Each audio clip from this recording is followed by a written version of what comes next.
السلام علیکم۔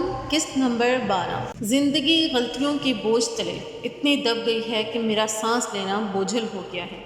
میں ہر روز آنکھیں بند کرنے سے پہلے ایک گناہ سرزد کرتی ہوں۔ میں زندگی کی تلخیوں سے نجات پانے کے لیے روز رات کو اپنے رب سے اپنی موت کی دعائیں مانگتی ہوں۔ رات کے اس پہر جب اس کے بندے اس سے خوشیاں مانگتے ہیں، اولاد مانگتے ہیں، صحت مانگتے ہیں، دھن دولت مانگتے ہیں، میں اس پہر اپنے مرنے کی دعائیں کرتی ہوں۔ میں نادانی میں وہ گناہ کر چکی ہوں جن کا تصور کوئی نہیں کر سکتا، خاص کر وہ جو اپنے رب سے ڈرتا ہو، اس کے ہر حکم کی اطاعت کرتا ہو۔ میں نے اپنے ہاتھوں سے اپنی زندگی کو برباد کر دیا۔ اب مجھے اس بربادی سے نجات چاہیے۔ وہ ہاتھ اٹھائے رو رہی تھی اپنے رب کے سامنے۔ کل اس کی زندگی کا سب سے زیادہ کٹھن دن تھا۔ کل اس بدبخت نے قبرستان جانا تھا، اپنے ماں باپ کی قبر پر جیسے اس نے وہاں پہنچا دیا تھا۔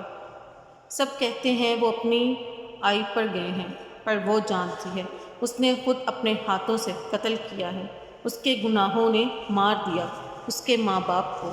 تم اندر جاؤ، ہم یہی ویٹ کرتے ہیں۔ وہ سب دوست باہر کھڑی ہو گئی تھی۔ اس قبرستان کے سر ڈھانپے وہ اندر جاتی جا رہی تھی، اور ایک درخت کے بالکل پاس وہ دو قبریں جن پر نظر پڑتے ہی ارشما کے وجود نے جواب دے دیا تھا۔ آہستہ آہستہ قدموں سے وہ چل رہی تھی۔ آپ تو کہتے تھے آپ ہمیشہ ساتھ رہیں گے، ساتھ دیں گے اپنی بیٹیوں کا۔ ابو، اولاد میری جیسی ہی ہوتی ہے، گناہ گار، بدکار۔ آپ ایک بار بڑا پن دکھا دیتے، ایک بار ذرا سی شفقت دکھا دیتے ابو، میں بہک گئی تھی۔ پر میرے ساتھ بھی وہی ہوا جو آپ کے ساتھ ہوا۔ مجھے بھی وہی دھوکہ ملا تھا جو آپ کو مجھ سے ملا۔ میری بات سن لیتے ایک بار ابو۔ اب آپ سن رہے ہیں نا؟ آپ بات کریں گے تو امی بھی مجھ سے بات کریں گی۔ ارشما، ایک ہلکی سی آواز آئی تھی اسے پیچھے سے، اور جب مڑ کر دیکھا تو وہی شخص کھڑا تھا جس نے اسے برباد کر دیا تھا۔ شانی، اس نے سرگوشی کی تھی اور اٹھ گئی تھی۔ شانی، شاہان نہیں کہوگی؟ تمہاری جان شاہان۔ کالی چادر کو منہ سے ہٹا کر وہ آگے بڑھا تھا، اور اپنے ہاتھ جیسے ہی باہر نکالا تھا اس میں گن تھی۔ تم؟ اپنے پیٹ پر ہاتھ رکھے وہ کچھ قدم پیچھے ہوئی تھی۔ مجھ پر کیس کروا کر اچھا نہیں کیا تھا تم نے۔ پچھلے 4 سال میری زندگی کے، میرے مستقبل کے تم نے مٹی میں ملا دیے۔ تم پر لعنت ہو خدا کی، گھٹیا شخص، تم جیل سے باہر بھی کیسے آ گئے؟ میرا بس چلے تو میں تمہیں خود قتل کر دوں۔ اتنی تیز سے اسے تھپڑ مارا تھا کہ وہ جیسے ہی پیچھے ہوا اس کی گن گر گئی تھی نیچے۔ اتنی جرت ہے تم میں مجھ پر ہاتھ اٹھانے کی؟ دھکے دے کر نگاری گئی محلے سے، پھر بھی یہ کس کا عذاب لیے گھوم رہی ہو میری اولاد کو ایدھی پھینک کر؟ اس نے گن اٹھا کر ارشما پر تان دی تھی۔ عذاب؟ جائز اولاد ہے بغیرت شخص، تمہارے جیسے گھٹیا آدمی کی اولاد۔ تم کیسے انسان ہو؟ میں جانور ہوں، اسی جانور نے تمہیں تمہاری آخری سزا دینی ہے مس ارشما۔ اس کے بچے کے ساتھ تمہارا خاتمہ کر دوں گا۔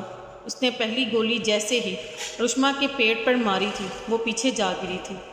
کسی نے سچ کہا تھا، لڑکیاں اگر اپنی محبت کا بھیانک چہرہ دیکھ لیں تو کبھی کسی نامحرم کی محبت میں گرفتار نہ ہوں۔ میں نے اس ناجائز 2 دن کی محبت کے لیے سب کچھ داؤ پر لگا دیا تھا، اور ایک گولی لگتے ہی اس کی آنکھیں بند ہو گئی تھیں۔ ارشما، ارشما، بہت سی آوازیں اسے سنائی دے رہی تھیں۔ کچھ دیر میں اسے ہسپتال لے جایا گیا۔ ایم سوری، ان کی ڈیتھ ہو چکی ہے۔ Death date and time note کر لیں سسٹر۔ ارشما، ارشما، وہ ایک جھٹکے سے اٹھ گئی تھی اپنی گہری نیند سے۔ ارشما بیٹا اٹھ جاؤ، کالج کے لیے لیٹ ہو رہی ہو۔ امی؟ اس نے نظر دوڑائی تو اپنے کمرے میں موجود تھی۔